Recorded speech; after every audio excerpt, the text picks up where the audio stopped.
జగన్మోహన్ రెడ్డి గారి మీద జరిగినటువంటి దాడి ప్రజాస్వామ్యానికే ఒక మచ్చ లాంటిది.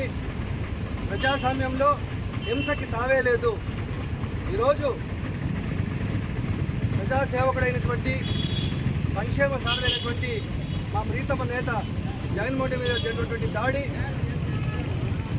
ఖండిస్తున్నాము. ఇటువంటి రాక్షస పనులు, ఇటువంటి దురాగతాలు ఒక ప్రజానాయకుడిని ఆపలేవు. ఆయన యొక్క స్థైర్యాన్ని, ఆత్మస్థైర్యాన్ని దెబ్బతీయలేరు. ఈరోజు నిరంతరము ప్రజల కోసం పోరాటాలు చేస్తున్నటువంటి, నిరంతరము ప్రజలకు సేవ చేస్తున్నటువంటి ఒక మంచి వ్యక్తిని, ప్రజాదరణ పొందుతున్నటువంటి ఒక వ్యక్తిని ఈరోజు ఈ విధంగా దుర్మార్గంగా మరి రాయి పెట్టి ఈరోజు ఆయన్ని బాధించారు. నిజంగా మీకు మనసు ఎలా వచ్చిందో మాకైతే అర్థం కావట్లేదు.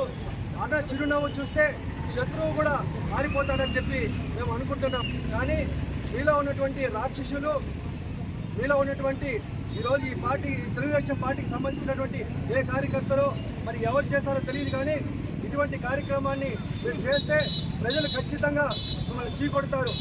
గతంలో కూడా విశాఖపట్నంలో ఆ రోజు ఆయన మీద ఆత్మహత్యా ప్రయత్నం చేశారు.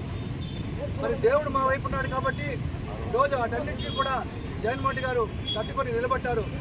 రోజు ఆయన చేయాలనుకున్న మంచిని ఇలాంటి దుర్మార్గులు ఏ విధంగా కూడా ఆపలేరని చెప్పి సందర్భంగా తెలియజేసుకుంటూ ఆయన త్వరగా కోలుకోవాలి, మళ్ళీ ప్రజల మధ్యకి రావాలి, అందరికీ కూడా సంక్షేమ ఫలాలు ఇచ్చే విధంగా మళ్ళీ ముఖ్యమంత్రి కావాలని చెప్పి కూడా కోరుకుంటూ ఆయనకి మంచి ఆరోగ్యం కావాలని చెప్పి ఆ దేవుని ప్రార్థిస్తున్నాను. జై జగన్.